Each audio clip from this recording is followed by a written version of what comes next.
ഏകഭാര്യാത്വം പ്രോത്സാഹിപ്പിക്കുകയും വിവാഹബന്ധത്തിന്റെ പവിത്രമായ മൂല്യം എടുത്തുപറയുകയും ചെയ്തുകൊണ്ട് വത്തിക്കാനിലെ വിശ്വാസകാര്യങ്ങൾക്കായുള്ള കാര്യാലയം ഒരു സുപ്രധാന രേഖ പുറത്തിറക്കി.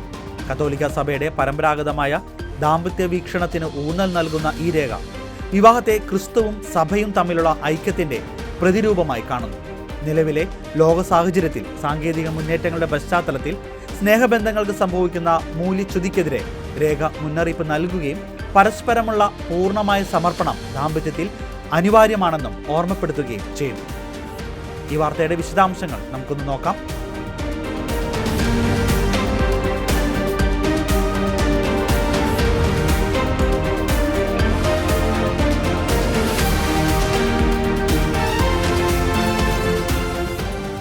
ഏകഭാര്യാത്വത്തെ പ്രോത്സാഹിപ്പിക്കുകയും വിവാഹബന്ധത്തിന്റെ മൂല്യത്തെയും അവിഭാജ്യമായ സ്വഭാവത്തെയും ഓർമ്മിപ്പിക്കുകയുമാണ് ഈ രേഖയുടെ പ്രധാന ലക്ഷ്യം. വിവാഹം എന്നത് അഭേദ്യമായ ഒരു ഐക്യമാണ്. വിവാഹബന്ധത്തിൽ പങ്കാളികൾ പരസ്പരം പൂർണ്ണമായും ഒന്നിക്കണം. പൂർണ്ണമല്ലാത്ത സമർപ്പണം പങ്കാളിയുടെ അന്തസ്സിനെ മാനിക്കാത്ത ഒരു ഭാഗിക പങ്കുവയ്ക്കൽ മാത്രമായിരിക്കും. നിലവിലെ സാങ്കേതിക മുന്നേറ്റങ്ങൾ മനുഷ്യനെ പരിധികളില്ലാത്ത ഒരു സൃഷ്ടിയായി സ്വയം ചിന്തിക്കാൻ പ്രേരിപ്പിക്കുന്നു. ഇത് സ്നേഹത്തിന്റെ മൂല്യത്തിൽ നിന്ന് അകല പാലിക്കുന്ന ഒരു ചിന്താഗതിയാണെന്ന് ഈ രേഖ ചൂണ്ടിക്കാണിക്കുകയാണ്. ഒപ്പം കൃപയുടെ സഹായത്തോടെ ക്രിസ്തുവും സഭയും തമ്മിലുള്ള ഐക്യത്തെ പ്രതിനിധാനം ചെയ്യുന്ന ദാമ്പത്യ ഐക്യത്തിന്റെ സൗന്ദര്യത്തിന് ഈ രേഖ പ്രാധാന്യം നൽകുകയാണ്.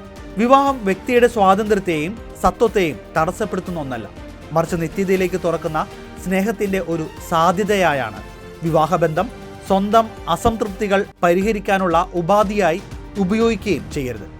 പങ്കാളിയുടെ സ്വാതന്ത്ര്യത്തെ തടസ്സപ്പെടുത്തുകയോ ഒരാളുടെ ശൂന്യത മറ്റൊരാളുടെ ആധിപത്യത്തിലൂടെയുള്ള നികത്തുകയോ ചെയ്യരുത്. അക്രമം, അടിച്ചമർത്തൽ, മാനസിക സമ്മർദ്ദം, നിയന്ത്രണം തുടങ്ങിയ അനാരോഗ്യകരമായ കാര്യങ്ങളെ രേഖ ശക്തമായി അപലപിക്കുകയാണ്. ദമ്പതികൾക്ക് സ്നേഹത്തിൽ വളരുവാനും സ്വയം വിശദീകരിക്കാനും സഹായിക്കുന്ന വിലയേറിയ ഒരു മാർഗമാണ് പ്രാർത്ഥന എന്നും ഈ രേഖ ഓർമ്മിപ്പിക്കുന്നു.